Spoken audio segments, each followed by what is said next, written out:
Okay, so to simplify radical expressions where you have negatives underneath the radical, remember that the negative underneath the square root sign indicates that the number is imaginary. So the square root of negative a, as long as a is a positive number, is the square root of negative 1 times the square root of a, and the square root of 1 is shown using, or the square root of negative 1 is shown using the symbol I. You get I square root of a. So for example, if you want to simplify the square root of negative 49, then you can think of the square root of negative 49 as being the square root of negative 1 times the square root of 49.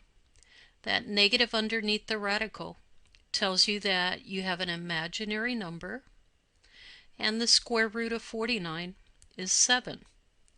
The square root of negative 49 is 7i. To simplify the square root of negative 18, you know that the negative under the radical is going to give you an imaginary number. And then, let's see, 18 is not a perfect square, but 18 does have a factor that's a perfect square. 18 can be written as 9 times 2. So you can break up the square root of negative 18 as the square root of negative 9 times the square root of 2. The square root of negative 9 is 3i.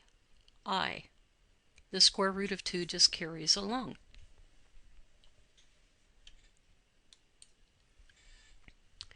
So a complex number